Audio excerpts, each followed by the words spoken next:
starting out, this is inflatable paint booth. We got it off Amazon. You can also order it off of their website. I'll drop those links down below.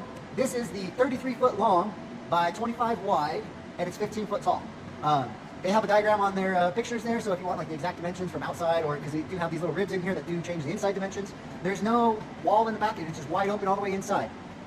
Some of them are separated, so you have like a clean area for mixing your paints and things, but this one doesn't have it. Why did I go with that one? Well, I was gonna paint my 1985 Peterbilt cab over, and I was getting quotes anywhere 15, 20, 25,000, but nobody wanted to do it around here because no one had a big enough paint booth. So what are you gonna do?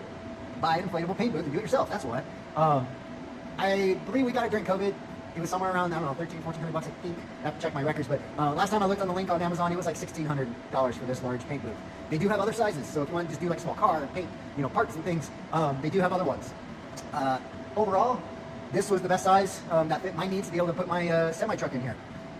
It did its job. So, features. Let's get into some features. The paint booth does come with 2 fans. You can put on a third one if you want. I use the 2 to initially inflate the booth, and then I tie one of the tubes off, and I only run one while it's running the whole time. Only needs the one fan.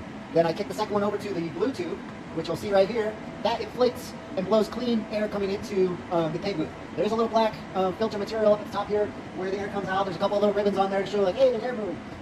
But I just run the 2 fans the whole time. That's all you need. The booth does have a few windows. You can see the first rib, middle rib, and then the last one it has where your filters are on the window. As you can see, there's 2 in the middle here. Sorry, in the middle window. You can see there's a couple windows, but in this middle window there is an emergency Velcro lining here. So in case you gotta escape the booth, get out, this is just Velcro, so you can rip it wide open. There's no zipper or anything on it. There is also a little downdraft booth that I don't have set up. I'll try to do a screenshot picture.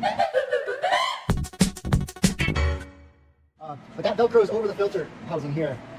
So it has this outer layer you take off, you'll Velcro that square booth up, and then allows you to hook up a 12-inch exhaust fan, so it does give you better ventilation. There is another filter here, and then on the inside is the actual filter. As you can see, there's all the, just did some clear coat, and all of that stuff is just stuck right here in the filter. So as I'm peeling it off, it's coming off. There is another filter on the other side, so there's 2 on both sides. You could hook up essentially 2 of those fans if you want lots of ventilation. I don't know if you need it. I've been doing just fine with just the one. The fan I did order, I got to get a different one. I didn't think about it until I got it, but it's not an explosion-proof rating. So if you are going to get that downdraft, make sure you get a fan that's explosion-proof for safety reasons, because you are exhausting fumes out of the booth. So you don't want to send that through a fan motor that's not explosion-proof rated. The booth, I do lay down plastic now inside and try to put that down on the floor and all the way to the edges, because most of that overspray does go straight down to the floor. The rest, it goes out towards those filter housings where the airflow is, so it's pushing out the fumes and things going that direction, so it does build up around there. But I haven't had a problem blowing it out, cleaning it out, and you know, the environment stayed pretty clean.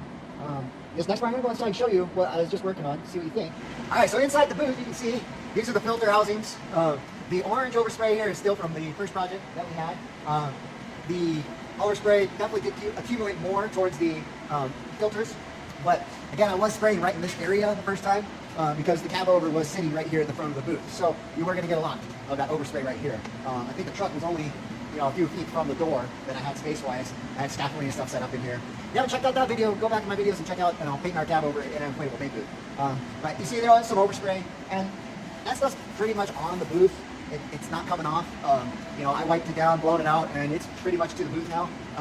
So you see I laid down plastic to catch as much of that overspray that goes down to the floor as I can. I ran out of plastic on this one, so I just shot the one piece across down the middle, and there it's 12 foot wide, I believe.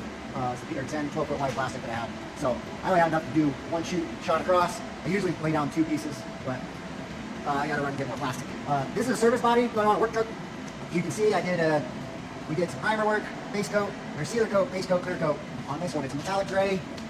It turned out, let's see if I can get it. Yep, it turned out pretty sweet. So, I mean, for an inflatable paint booth, it's not bad work.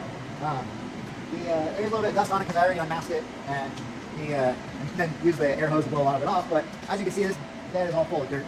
So, there's a lot of crumbs still in the booth. But it allowed me to paint the service body, and I took off the lumber rack so that I didn't have to climb up on a ladder and do anything crazy, you know.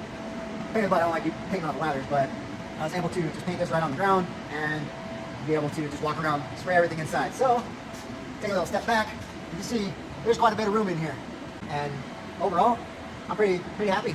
The booth did get, spraying a base coat. It does get some extra overspray in here, so making sure you clean this all out before you shoot your clear coat. I get a lot of blowing the air hose to clean up, remask everything off. But overall, did a great job. As you can see, I mean, again, that first time I painted is orange. It did catch a lot of that overspray in here. So laying down plastic definitely helps keeping it clean in here. Here's our dam door in the back where I run my air hose through. But lots of room. So if you're looking to paint your own truck, your own parts and things, do it. But get yourself a paint booth that you're not going to have to set up and tear down with a lot of plastic. Let's go back outside. So overall, inflatable paint booth. What do I think? I think it's great. I mean, if you're only painting a couple of things, farm tractors and things, and you don't want your whole shop to be covered in paint, man, can't beat this. You paint a couple of projects that you would pay someone else to do, it already paid for itself. Comparison to a professional booth, it's just not on the same level. The downdraft, the cleanliness of a solid building that you can wash out the floors and everything, it's not the same. But can I mask off, the floor? Can I blow it all out and reduce as much, contaminants in my booth? Yes. Am I still gonna have some? You can't get it all. So that would be hard. You just can't compare them. They're just two different things. For light use, where if you just have some equipment you're trying to paint and you don't want to get stuff, you don't want to mask a ton of plastic off in your shop, your garage, whatever it may be, or you're gonna end up wasting a ton of plastic doing that. You're gonna have whatever waste from your masking, but I use a heck of a lot less plastic because you think about trying to set up something this massive just to paint my semi would have been ridiculous. It's not smart. But this is reusable. Now, how many uses can I get out of it? I don't know. I'm not planning on using this every day. This was just a couple of time use so far, and just to try it out and see what we thought. Mainly, I was saving myself $20,000, whatever, on my paint job for my truck, and it served that purpose. And then, tried out a couple other things, and it's worked great.